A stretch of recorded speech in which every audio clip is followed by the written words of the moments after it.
News coming to you live from Tel Aviv. The top stories this hour. Fierce fighting in northern Gaza, Rafah and in the West Bank as the IDF says it's killed dozens of Hamas and Islamic Jihad operatives. Iran warns it will obliterate Israel if it invades Lebanon to destroy its proxy Hezbollah. And 750,000 people are at risk of imminent starvation in Sudan as the RSF militia now controls almost all of Darfur. Well, those are our top stories at this hour. First, though, the IDF says it has killed dozens of Hamas fighters in the Shajaiya neighbourhood of Gaza City. Tanks rolled into the area Thursday afternoon and issued orders for civilians to evacuate. The IDF has also moved deeper into Rafah in what's being seen as the final stages of this phase of the war. Prime Minister Benjamin Netanyahu says Israel will continue fighting until all of its objectives are met.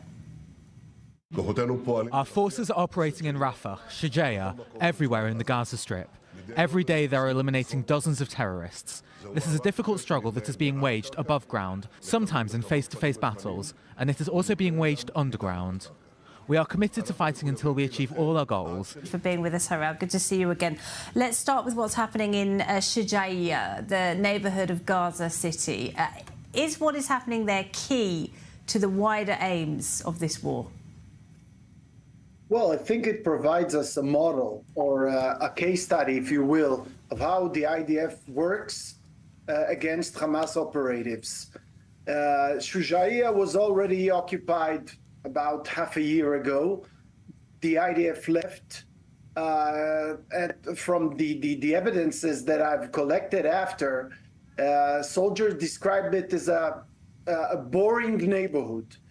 In the West Bank for many years now. I want to talk about what's happening there as well. We have seen a significant rise in activity there. An Israeli airstrike today, killing Saeed al-Jabbar. This was a senior member of Palestinian Islamic Jihad who appears to have survived several assassination attempts in the past. Can you tell us a bit about him as a figure? Was he important?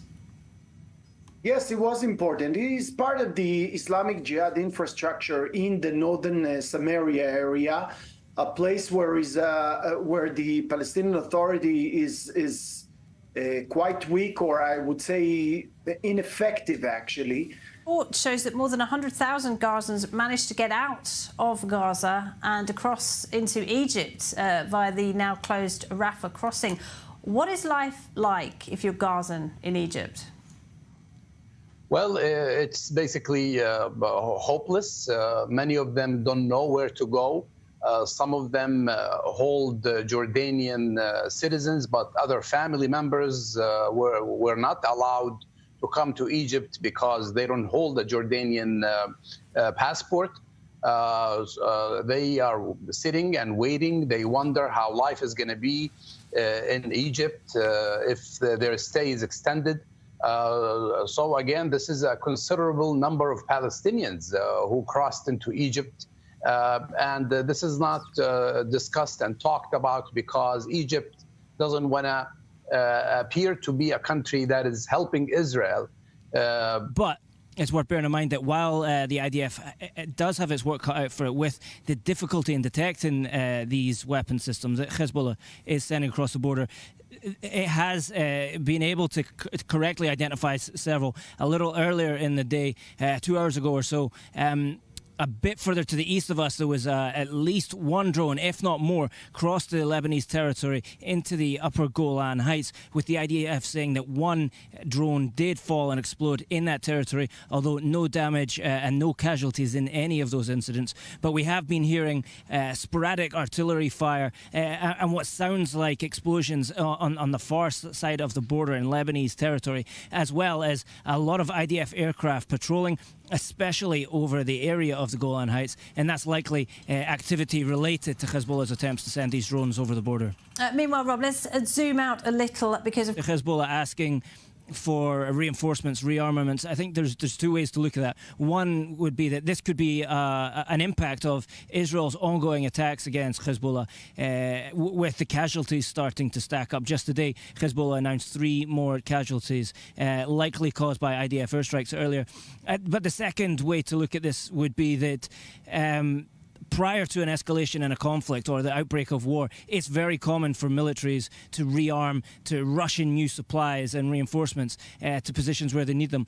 Hezbollah has pretensions of being a real military, a full-scale army. And referring to Hezbollah as a terrorist group. Let's bring back Dr. Nasir Al-Omari. And so, Nasir, is it true? And why would the Arab League do that now? Well, the Arab League is not exactly Saudi Arabia and Egypt and Jordan, who are no friends of Hezbollah. You also have the likes of Algeria, you have the Assad regime, and you have the Arab Street, who views Israel now as a real threat, while Hezbollah looks more like he's actually standing up to Israel and asking Israel to stop the attack on Gaza, to stop its own attacks on the northern border. So politically, it's important for these Arab regimes to look like they're on the side of the Arab Street, who is... Well, meanwhile, the United States reportedly trying to kickstart hostage negotiations by rewording the proposal on the table. 120 people are still being held in Gaza, and last week Prime Minister Netanyahu was severely criticised for implying that he would accept a partial deal to get back some of the hostages. Our senior correspondent Bianca Zanini has this report. As more and more of Gaza turns into rubble, a potential ceasefire for hostages deal between Israel and Hamas is hanging by a thread. In the latest attempt to bring Hamas to agree to the deal currently on the table, the Biden administration has reworded part of the proposal, according to the Axios news site, focusing on the negotiations between Hamas and Israel in the first stage of the deal, setting the conditions for the second of 3 stages. On Saturday, Hamas denied seeing any significant changes in the deal. Now, Israeli media is reporting that an El Al plane that took off from Warsaw had to make an emergency landing in Antalya in Turkey earlier and is now being prevented from taking off or refuelling. Well, to talk more about that, we're joined by Dr. Sinan Sidi, a senior fellow on Turkey at the Foundation for the Defence of Democracies. Thank you very much for joining us, Sinan. And first of all, can you confirm for us that the plane has been prevented from leaving, and if so, why?